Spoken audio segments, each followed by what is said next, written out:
Klabu ya Simba Sports Club ipo katika hatua za mwisho kukamilisha dili la kumsajili winga hatari Milton Karisa kutoka Vipers SC, ikiwa ni sehemu ya mpango wa kuimarisha kikosi kuelekea msimu mpya wa mashindano ya ndani na kimataifa.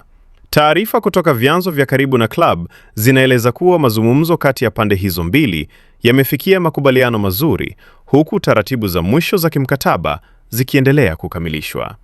Karisa, ambaye ni miongoni mwa wachezaji wenye uzoefu mkubwa katika soka la Uganda, amevutia hisia za mabosi wa Simba kutokana na uwezo wake wa kucheza nafasi zote za pembeni katika safu ya ushambuliaji. Nyota huyo anajulikana kwa kasi, uwezo wa kupiga mashuti ya mbali na kutengeneza nafasi za mabao, sifa zinazotaja kuhitajika zaidi ndani ya kikosi cha Simba kwa sasa. Uongozi wa klabu unaamini kuwa uzoefu wake katika mashindano ya kimataifa utakuwa chachu ya mafanikio, hususan katika ligi kuu ya Tanzania na michuano ya Confederation Cup.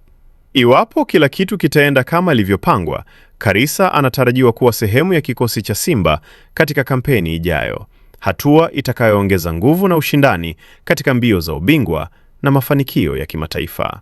Taarifa zaidi, usiache kusubscribe channel yetu ya Usajili Wetu, uwe wa kwanza kupata taarifa zote za kimichezo.